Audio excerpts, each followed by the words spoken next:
Hello, welcome to video 9 in my mini-series on probability measure. This video we're going to look at functions of random variables or functions of random vectors. Okay, so let's jump right in. So let's let x be a random variable from our sample space to this k-dimensional space, where this is, the k-dimensional real number line. This is the k-dimensional Borel sigma field. And then we're going to create a function from Rk to Rm. And let's let G be measurable. And that means that the preimage of sets here are elements of this, the preimage of G. Then the function g of x from our original sample space to Rm is a random vector. Okay, and what this is saying is measurable functions of random vectors are themselves random vectors. So let's prove this. Now, to be a random vector, for sets in the m-dimensional Borel sigma field, the preimage of g of x has to be an element of our original sigma field. Okay, but before we start in on the proof, here's a picture of what's happening. Here is our sample space S, and then we have a function that takes it to the k-dimensional world, and then we have a measurable function G that takes it to the m-dimensional world. Okay, so you can kind of think of it as one function from this space to this space, but in reality, there's a little jump between. And that's going to help when we look at this line here. So we're going to look at sets B in the m-dimensional world, and we're going to look at the preimage of those sets. Okay, so really what that means is we're looking at the preimage of G, the inverse image of G of B, which takes us to this world, and then we're looking at the inverse image of X, and that takes us back to this world. Okay, so if we replace this part here and just call it B1, now because G is measurable, the preimage of sets here are sets in BK. All right, that's because G is measurable. Okay, and yeah, G is measurable. And then, but the preimage of sets in BK are elements of the original sigma field since X is measurable. So then that tells us that the inverse image of G of X are elements of this original sigma field, and so it is measurable. But because we're going to an m-dimensional Borel sigma field, it means it's a random vector.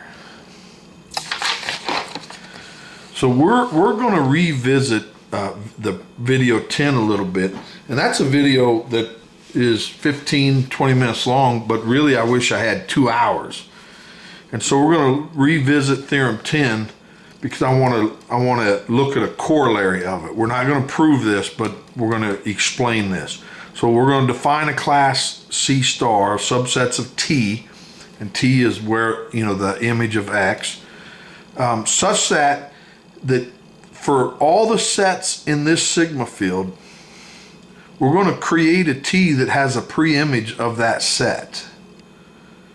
So this class of set C star is in here because we're creating T's such that it has a preimage for a set in this sigma field.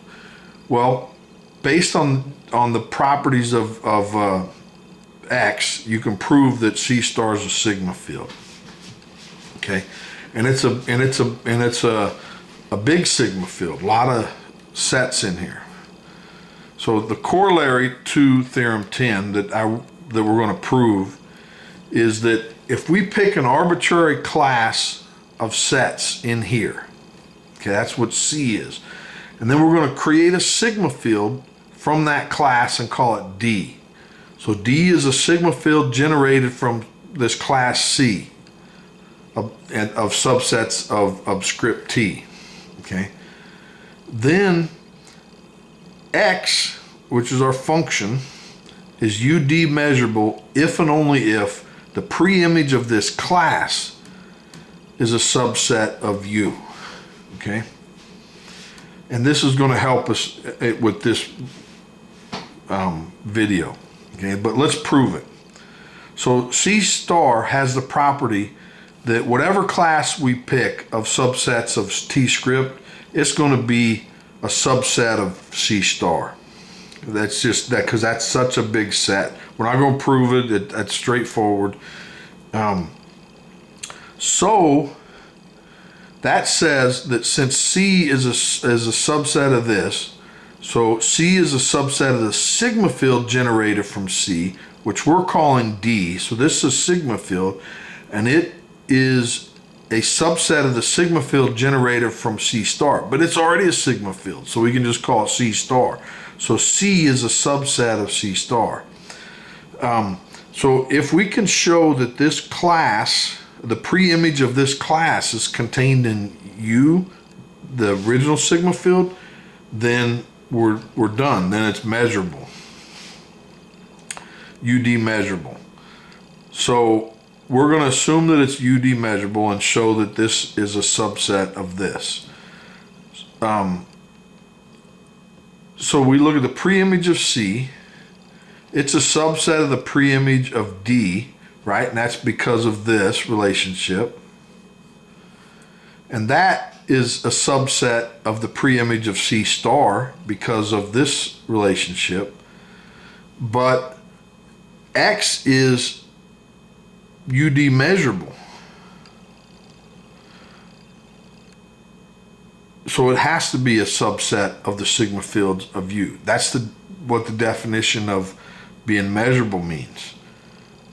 Okay, so it's true in this direction. That's what this means. So we assume that it's UD measurable, and we prove that this is a subset, and that's the case because X is measurable. So it's a subset. So now let's go this way. Let's assume that this is a subset of U. Well, then that's kind of the definition of measurability. If it's a subset of this, and this is a subset of that, and D is a sigma field generated from that, well then that's the definition of measurability. So then it is UD measurable. Okay. So part 2 of this corollary, so X is a random vector if and only if some class has a preimage in the original sigma field. And now what's intriguing is that this class of subsets has to generate the Borel sigma field. Okay, so you have to be careful here. But these CJs are intervals. Okay, so CJ is, we define them in video 4 measure spaces, and they're just classes of intervals. And we proved in that video that those classes do generate the Borel sigma field. And so and so then this is true, and it's not the previous proof. We just said that it's measurable, but we're saying that, remember, if it goes to a Borel sigma field, then it's a random vector, and we're just saying that the class of intervals, like say C4, which is a class of open intervals, if you can show that the preimage of the open intervals is a subset of the original sigma field, then it's a random vector. Okay. So we're going to use this in a corollary to theorem 11. Now remember, 11 said that measurable functions of random vectors are random vectors. And so here we say we let X be a random vector and G be continuous. Then G is a random vector. Okay. So what that means is continuous functions of random vectors are again random vectors. Okay. So what we need to show is that G is measurable, and then this holds based upon theorem 11. Okay, but the continuity of G implies measurability, and what that means is that under continuity, intervals are preserved. So open intervals, when after applying G, are again open intervals, or they're half closed intervals. So G preserves that property. And so if we look at class 4, which is the set of open intervals, and we apply G, they're still open intervals. Okay, so if we look at the preimage of C, now remember C is the class C4, so it's an element of open intervals in BM. So then the inverse image has to be an open interval, and open intervals are a part of the k-dimensional Borel sigma field. So it is an element, and so it is measurable. So continuous functions of random vectors are again random vectors. Okay. We have one more theorem for here. So we're going to let X be a vector, k-dimensional vector, going from the sample space to k dimensions, where the that's the k-dimensional Borel sigma field. Then the vector, and that's my attempt at a bold X. This is a random vector if and only if each component of that random vector is a random variable. Okay, so let's prove it. So since it's an if and only if, we need to assume that this is true and show this must be true, and then we assume this is true and we have to show that's true. So going left to right, so let's let X be a random vector, and we're going to define a continuous function, call it G sub j, on this k-dimensional space, such that G of j of this vector just returns the jth component. Okay, so G of j is called the jth projection function. Now, since it's continuous, since G of j of x returns this as continuous, it's measurable. And because it's measurable and it's going to a Borel sigma field, then it's a random vector. Okay, and this is true for every j. So if we have a random vector, then this is saying that each component is a random vector. Okay, so that's going to the right. Now we have to go back. So let's assume that each one of these are random variables, and we need to show that the vector is a random vector. Okay, so corollary to theorem 10, we just need to show that for a class B, and we're going to use the class of half open intervals, if the preimage is in the original sigma field, then we're finished. So note B is a class 8 from video 4 of measurable spaces, and if we look at the preimage of B, where B is this class, this is equivalent to saying X in B. But for this vector to be in B, the product space, or an element of the sigma field, is each xj has to be in its respective interval. Okay, that's true from 1 to k. So x1 has to be in this interval, and x2 has to be in its interval, x3 has to be interval.